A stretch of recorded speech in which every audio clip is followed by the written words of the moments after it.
যদিও নেটফ্লিক্স এই ধারার একটি শক্তিশালী খেলোয়াড়, বিজ্ঞান কল্পকাহিনীর ক্ষেত্রে এটি প্রায়ই অবহেলিত হয়।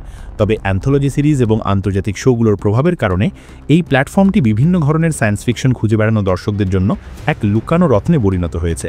তাছাড়া এর অনেকগুলো শো সহজেই সিনেমার সমতুল্য হতে পারে, যা অনেক দর্শকের জন্য অপরিহার্য হয়ে দাঁড়িয়েছে।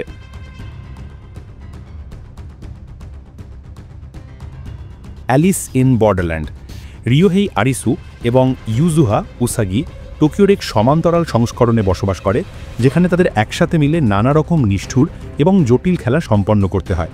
প্রতিটি জয়ে তারা শহরে তাদের ভিসার মেয়াদ বাড়াতে পারে, কিন্তু যদি তারা ভুল করে বসে তবে আকাশ থেকে নেমে আসা লেজারের প্রবাহে তারা সঙ্গে সঙ্গে গুলিবিদ্ধ হয়। যদিও এই সিরিজটি একটি জনপ্রিয় মাঙ্গা থেকে রূপান্তরিত, তবু এর মহাকাব্যিক পরিসর দর্শকদের মুগ্ধ করে রাখবে। ভবিষ্যৎধর্মী উপাদানগুলো যেমন আকর্ষণীয়, তেমনি এই গেমগুলো সিরিজটিতে এক ভয়ঙ্কর অনুভূতি যোগ করেছে। অ্যালিস ইন বর্ডারল্যান্ড নিজস্ব বিশ্ব নির্মাণ এবং কাহিনী গঠনে নতুনত্বও দেখিয়েছে।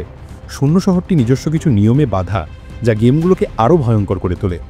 একটি মাত্র ভুল পদক্ষেপেই খেলোয়াড়রা তাদের জীবন তো বটেই, হাত পা পর্যন্ত হারাতে পারে, যা এটিকে এশিয়ার সার্ভাইভাল ধারার একটি গুরুত্বপূর্ণ অংশে পরিণত করেছে। যদিও এটি সহজেই স্কুইড গেমের সাথে তুলনা করা যায়, তবুও এই শোটি নিজস্ব একক বৈশিষ্ট্য খুব ভালোভাবে ফুটিয়ে তুলেছে।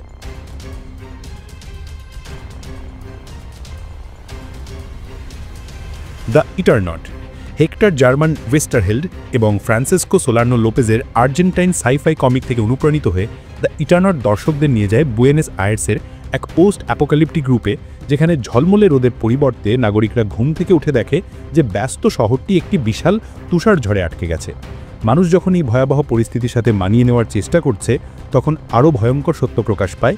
এই তুষারপাত আসলে ছিল ভিনগ্রহবাসীদের শহর দখলের পরিকল্পনার প্রথম ধাপ।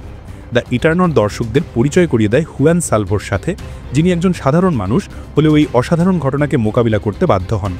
যদিও দ্য ইটারনট অন্যান্য পোস্ট অ্যাপোক্যালিপটিক নাটকের ধারা অনুসরণ করে, এটি দ্রুতই দর্শকদের মনোযোগ কাড়ে তার তীব্র আতঙ্কময় আবহের কারণে। এছাড়া এর লোকেশনও এই শোটিকে ওয়ার অব দ্য ওয়ার্ল্ডস বা the day the earth stood still এর মতো গল্প থেকে আলাদা করে এবং দর্শকদের সামনে একেবারেই আর্জেন্টাইন অভিজ্ঞতা হাজির করে। প্রত্যাশিতভাবেই ভিজুয়াল উপাদানগুলো অনবদ্য, তবে সেগুলো একই সাথে গল্পকে আরও আকর্ষণীয় করে তোলে। সব মিলিয়ে দ্য ইটারনট সফলভাবে মহাপ্রলয়ের থিমকে ভিনগ্রহবাসীদের আক্রমণের সাথে মিশিয়ে দিয়েছে, যা সাইফাই ভক্তদের জন্য যেন এক ভরপুর ভোজ।